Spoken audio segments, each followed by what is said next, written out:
Hi hello welcome back to the my YouTube channel Spoorthi K Gowda log. Friends ಎಲ್ಲ ಹೇಗಿದ್ದೀರಾ? ಚೆನ್ನಾಗಿದ್ದೀರಾ ಅಂದ್ಕೊಳ್ತಾ ಇವತ್ತಿನ ಈ ವಿಡಿಯೋನ ಸ್ಟಾರ್ಟ್ ಮಾಡೋಣ. ಇನ್ನೂ ಯಾರೆಲ್ಲ ನನ್ನ ಚಾನಲ್ನ ಸಬ್ಸ್ಕ್ರೈಬ್ ಮಾಡದೆ ನೋಡ್ತಿದ್ದೀರಾ ಪ್ಲೀಸ್ ಸಬ್ಸ್ಕ್ರೈಬ್ ಮಾಡಿ, ಹಾಗೆ ಲೈಕ್ ಮಾಡಿ, ಶೇರ್ ಮಾಡಿ.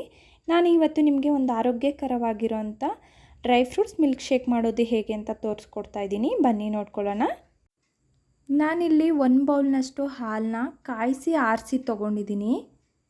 ಒಂದು 5ರಿಂದ 6 ಗೋಡಂಬಿ, ಸ್ವಲ್ಪ ಬಾದಾಮಿ, ಸ್ವಲ್ಪ ಪಿಸ್ತಾ, ಒಂದೆರಡು ಅಪ್ರಿಕೋಟು, ಒಂದು ಅಂಜೂರ, ಕಪ್ಪು ದ್ರಾಕ್ಷಿ ಒಣಗಿರೋದು, ಮಾಮೂಲಿ ಒಣ ದ್ರಾಕ್ಷಿ, ಕ್ರ್ಯಾನ್ಬೆರಿ, ವಾಲ್ನಟ್ಟು ಇಷ್ಟನ್ನು ಕೂಡ ನಾನು ಹಾಲಲ್ಲಿ ಮಿಕ್ಸ್ ಮಾಡಿ ಒಂದು 1/4 ಗಂಟೆ ನೆನೆಸ್ಕೋತೀನಿ. ಮತ್ತು ನಾನು ಇದಕ್ಕೆ ಒಂದು 4ರಿಂದ 5 ಖರ್ಜೂರ ಕೂಡ ಸೇರಿಸ್ಕೋತಾ ಇದ್ದೀನಿ. ಫ್ರೆಂಡ್ಸ್, ನಮಗೆ ಸ್ಕಿನ್ನಲ್ಲಿ ಏನಾದರೂ ಅಲರ್ಜಿ, ಈ ಬ್ಲಡ್ಡಲ್ಲಿ ಏನಾದರೂ ಇನ್ಫೆಕ್ಷನ್ ಆ ಥರ ಆಗಿದ್ದರೆ ಖರ್ಜೂರ ತಿನ್ನೋದ್ರಿಂದ ಬ್ಲಡ್ಡು ಪ್ಯೂರಿಫೈ ಆಗುತ್ತೆ.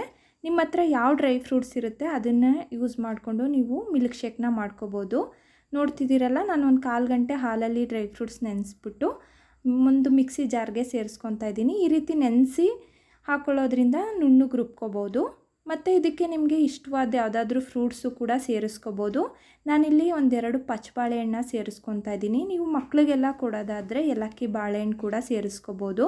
ಮತ್ತು ನಾನಿಲ್ಲಿ ಎಕ್ಸ್ಟ್ರಾ ಸ್ವೀಟ್ಗೆ ಅಂತ ಹೇಳಿ ಜೇನುತುಪ್ಪ ಆಗಿರ್ಬೋದು, ಕಲ್ಸಕ್ಕರೆ ಅದನ್ನೇನು ಸೇರಿಸ್ಕೊತಾ ಇಲ್ಲ. ಆಲ್ಮೋಸ್ಟ್ ಬಾಳೆಹಣ್ಣು ಮತ್ತು ಖರ್ಜೂರದಲ್ಲೇ ಸ್ವೀಟ್ನೆಸ್ ಇರುತ್ತೆ ಹಾಗಾಗಿ.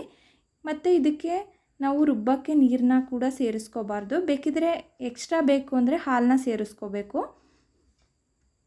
ನೋಡಿ, ಇವಾಗ ರುಬ್ಕೊಂಡಿದ್ದೀನಿ. ಇಷ್ಟು ಕನ್ಸಿಸ್ಟೆನ್ಸಿ ಆದರೆ ಸಾಕಾಗುತ್ತೆ. ನಿಮ್ಗಿನ್ನೂ ಟೇಸ್ಟಿಯಾಗಿ ಬೇಕು ಅಂದರೆ ಇದಕ್ಕೇ ಐಸ್ ಕ್ರೀಮ್ ಕೂಡ ಸೇರಿಸ್ಕೋಬೋದು ಮತ್ತು ಐಸ್ ಕ್ಯೂಬು ಕೂಡ ಆ್ಯಡ್ ಮಾಡ್ಕೋಬೋದು. ನಾನು ಅದನ್ನೇನು ಸೇರಿಸ್ತಾ ಇಲ್ಲ, ಹೆಲ್ದಿ ರೆಸಿಪಿ ಆಗಿರೋದ್ರಿಂದ. ಫ್ರೆಂಡ್ಸ್, ಚಿಕ್ಕ ಮಕ್ಕಳೆಲ್ಲ ಇವಾಗ ಡ್ರೈ ಫ್ರೂಟ್ಸ್ ತಿನ್ನೋಕ್ಕೆ ಹಠ ಮಾಡ್ತಾರೆ. ಅಂಥ ಮಕ್ಕಳಿಗೆಲ್ಲ ನಾವು ಈ ರೀತಿ ಮಿಲ್ಕ್ ಶೇಕ್ನ ಮಾಡಿ ಕೊಡ್ಬೋದು. ಡ್ರೈ ಫ್ರೂಟ್ಸಲ್ಲಿ ತುಂಬ ಪ್ರಮುಖವಾದ ಪೋಷಕಾಂಶಗಳಿರೋದ್ರಿಂದ ಎಲ್ಲ ಏಜವರು ಕೂಡ ವೀಕ್ಲಿ 3 to 4 ಟೈಮ್ಸು ಕುಡಿಯೋದ್ರಿಂದ ಆರೋಗ್ಯ ತುಂಬಾ ಚೆನ್ನಾಗಿರುತ್ತೆ.